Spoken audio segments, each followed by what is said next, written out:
السلام عليكم. تعالوا كده نعمل مع بعض صينيه بطاطس بالجوانح حلوه قوي قوي، ان شاء الله تعجبكم باذن الله.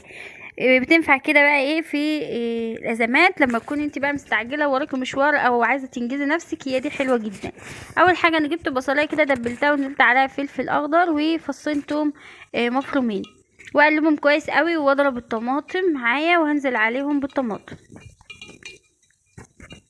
احنا عملنا صينيه البطاطس دي بكذا طريقه، والطريقه دي بصراحه منجزه جدا وحلوه قوي، طعمها بيبقى حلو.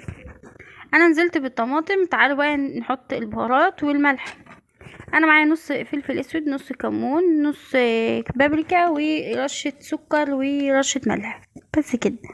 دي البهارات اللي انا هحطها. حابه تزودي اي بهار تاني مفيش اي مشكله.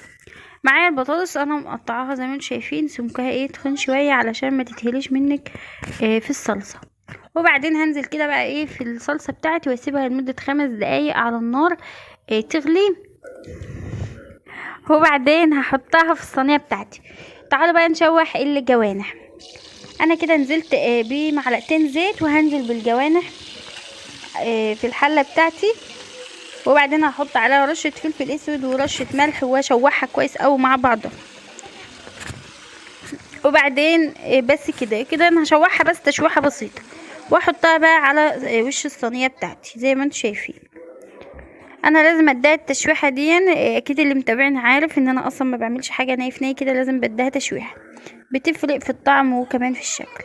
انا معايا كده ايه البهاليز بقى اللي نازله من الجوانح ده، حطيتها على وشها زي ما انتم شايفين، حاجه تحفه جدا. يا ريت لو الفيديو عجبكم ما تنسونيش بقى في اللايك، والسلام عليكم ورحمه الله.